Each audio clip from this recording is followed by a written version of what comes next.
رسول اللہ صلی اللہ علیہ وسلم نے فرمایا جو لوگ نماز فجر سے سورج نکلنے تک اللہ کا ذکر کریں مجھے ان کے ساتھ بیٹھے رہنا زیادہ پسند ہے، کیونکہ نبی صلی اللہ علیہ وسلم کو حکم دیا گیا تھا نا وَاصْبِرْ نَفْسَكَ مَعَ الَّذِينَ يَدْعُونَ رَبَّهُمْ بِالْغَدَاةِ وَالْعَشِيِّ يُرِيدُونَ وَجْهَهُ، آپ ان لوگوں کے ساتھ رہیے، ان کے ساتھ بیٹھیے جو اپنے رب کو صبح شام پکارتے ہیں اور ان سے اپنی نگاہیں نہ پھیریے۔ تو آپ نے فرمایا مجھے ان کے ساتھ بیٹھے رہنا زیادہ پسند ہے بنسبت اس کے کہ میں اولاد اسماعیل سے 4 غلام آزاد کروں۔ ایک وہ نیکی ہے اور ایک ایسے لوگوں کی کمپنی میں بیٹھنا جو اس وقت اللہ کا ذکر کرتے ہیں، اور میں ایسے لوگوں کے ساتھ بیٹھا رہوں جو نماز عصر سے سورج غروب ہونے تک اللہ کا ذکر کرے، یہ زیادہ پسندیدہ ہے اس سے کہ 4 غلام آزاد کروں۔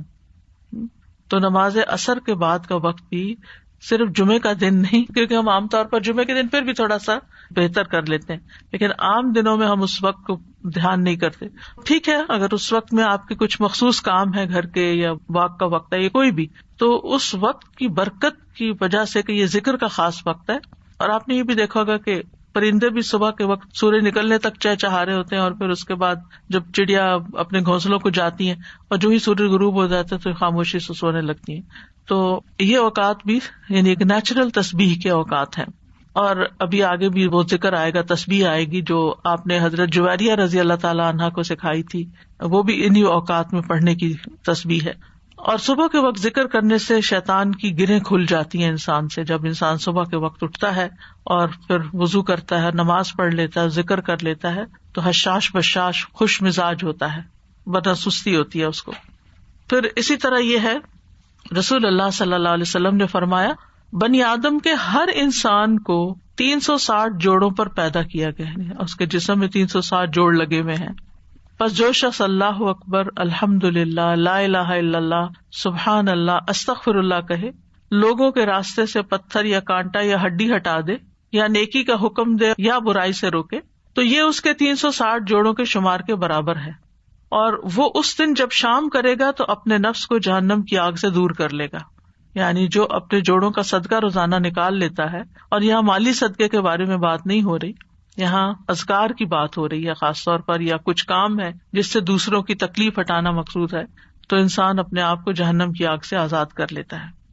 ابن عثیمین کہتے ہیں کہ صبح و شام کی اذکار اپنے پڑھنے والوں کے لیے اس قدر وسیع، عظیم فوائد اور برکات پر مشتمل ہے کہ ان کا احاطہ نہیں کیا جا سکتا، ان کو بیان نہیں کیا جا سکتا۔ ان میں سے کچھ فائدے جیسے دل اور روح کی غذا ہیں ان اوقات کے اذکار، انسان کے دل کو سکینت ایک نصیب ہوتی ہے، ٹھہر جاتا ہے دل، ایک راحت محسوس ہوتی ہے، ایک مسرت محسوس ہوتی ہے۔ پھر اسی طرح دنیا اور آخرت میں امن اور سلامتی کا ذریعہ ہے، دنیا اور آخرت میں سلامتی کا ذریعہ ہے، کیونکہ پروٹیکشن کی دعائیں ہیں اس میں، حفاظت کی دعائیں ہیں۔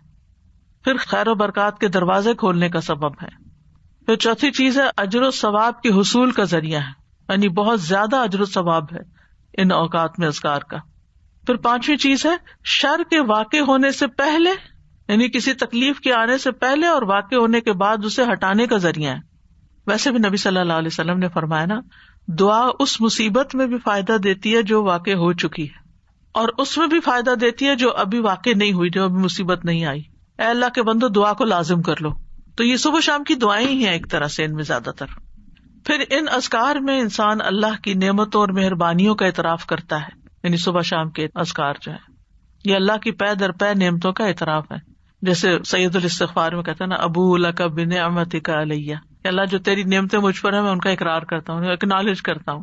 اللہ تعالیٰ کی مہربانیوں اور اس کے احسان پر اس کا شکر ادا کرنا ہے۔ پھر ساتویں چیز یہ ہے کہ رب کے سامنے فقر اور عاجزی کا اظہار ہے کہ میں تجھ سے بے نیاز نہیں ہوں، تیری ہی پروٹیکشن چاہتا ہوں، تیری طرف رجوع کرتا ہوں۔ پھر آٹھویں چیز یہ کہ یہ بندے کی اصلاح کے اسباب میں سے ہے، اور خاص طور پر دل کی اصلاح۔ اور دل کی اصلاح ہو نہیں سکتی جب تک دل میں اللہ کی محبت یا اللہ کے لیے محبت اور اللہ کی تعظیم اور اللہ کی بڑائی اور اللہ تعالیٰ کے پاورفل ہونے اور اس کے سارے جو اسماء و صفات ہیں ان پر یقین نہ ہو، اس وقت تک اللہ کی بڑائی دل میں نہیں آتی۔ ابن باز کہتے ہیں کہ جو شخص صبح شام کے اذکار پر حفاظت کرے، سچائی، ایمان اور اللہ پر بھروسہ اور اعتماد کرتے ہوئے یہ اذکار کرے، اور یہ دعائیں جن معنی پر دلالت کرتی ہوں ان کے لیے انسان کا سینہ کھلا ہوا ہو تو یہ اسے جادو اور دیگر مصیبتوں کے واقع ہونے سے پہلے ان کے شر سے بچانے کا سب سے بڑا سبب ہے، اور تکلیف واقع ہو جائے تو ان کو ہٹانے کا بھی سب سے بڑا سبب ہے، یعنی ان کو چھوڑنا نہیں چاہیے. لیکن بعض اوقات کوئی تقدیر نافذ ہونی ہوتی ہے تو انسان بھول ہی جاتا ہے یا سویا ہی رہ جاتا ہے یا کوئی بھی وجہ بن جاتی ہے اور انسان غافل ہو جاتا ہے اور اتنے میں وہ واقع ہو جاتی ہے. ابن قیم کہتے ہیں کہ دعائیں اور تعوذات ہتھیار کی طرح ہیں، ہتھیار ہیں. ہتھیار مارنے والے کی قابلیت اور صلاحیت کے مطابق اثر کرتا ہے، صرف تیز دھار کے ساتھ نہیں. یعنی آپ کے پاس کیسی بھی سورڈ ہو، آپ کے پاس کیسی بھی گن ہو، لیکن اگر آپ کو چلانی نہیں آتی تو فائدہ نہیں ہے. جب ہتھیار کامل ہو اور اس میں عیب نہ ہو اور وہ بازو طاقتور ہو جو ہتھیار چلاتا ہے اور رکاوٹ نہ پائی جاتی ہو تو اس ہتھیار کے ساتھ دشمن کے لیے تاثیر واقع ہوگی اور وہ دشمن کو بھگا دے گا، زخمی کر دے گا. اگر ان چیزوں میں سے کسی میں کوئی کمی ہو جائے تو تاثیر بھی کم ہو جائے گی. کون کون سی چیزیں؟ ہتھیار بھی اچھا، عیب بھی نہ ہو اور چلانا بھی صحیح آتا ہو. آپ نے عام طور پہ سنا ہوگا لوگ کہتے ہیں کہ ہم خود نہیں رقیہ کر سکتے، کسی راقی کے پاس جانے کی کیا ضرورت ہے. ہم بھی کر سکتے ہیں، وہ ضرور کرو، کسی نے منع تو نہیں کیا.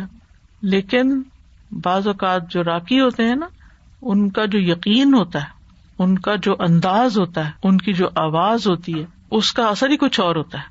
چلے رقیے کو آپ چھوڑیں، عام جو زبان میں بات کرتے ہیں، مثلاً ایک شخص کہتا ہے ادھر آؤ، بچے کو کہتے ہیں ادھر آؤ، وہ سنتا ہی نہیں، اس کہتا ہے ادھر آؤ، تو وہ ڈر کے مارے آ جاتا ہے. کہنے والے کے کہنے میں بڑا فرق بھی ہوتا ہے اور اس کا اثر بھی فرق ہوتا ہے. کچھ لوگوں کی بات لوگ آسانی سے مان جاتے ہیں اور کچھ کی تو بالکل نہیں مانتے.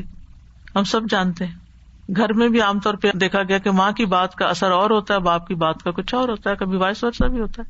لیکن یہ ہے کہ فرق ہے ایک بندے کے ذکر کرنے اور پڑھنے اور جن بھوت کو بگانے اور دوسرے بندے کے بگانے میں. جو خود ہی جن بھوتوں سے ڈرتا ہو وہ بگائے گا کہاں سے؟ تو جو ایسا کام کرنے والے ہوتے ہیں نا، اللہ نے ان کو خاص صلاحیتیں دی ہوتی ہیں اور خاص ٹیکنیکس بھی دی ہوتی ہیں اور سجھائی ہوتی ہیں، ان کے دل میں ڈالی ہوتی ہیں. بعض اوقات وہ کسی کو نقل نہیں کر رہے ہوتے، وہ جو ان کے دل میں آتا ہے اس کے مطابق وہ بیان کرتے جاتے، پڑھتے جاتے ہیں مریض کے حسب حال، کیونکہ ہر مریض فرق ہوتا ہے، ان کا ایکسپیرئنس بھی فرق ہوتا ہے کہ کیا چیز فائدہ دیتی کیا نہیں دیتی.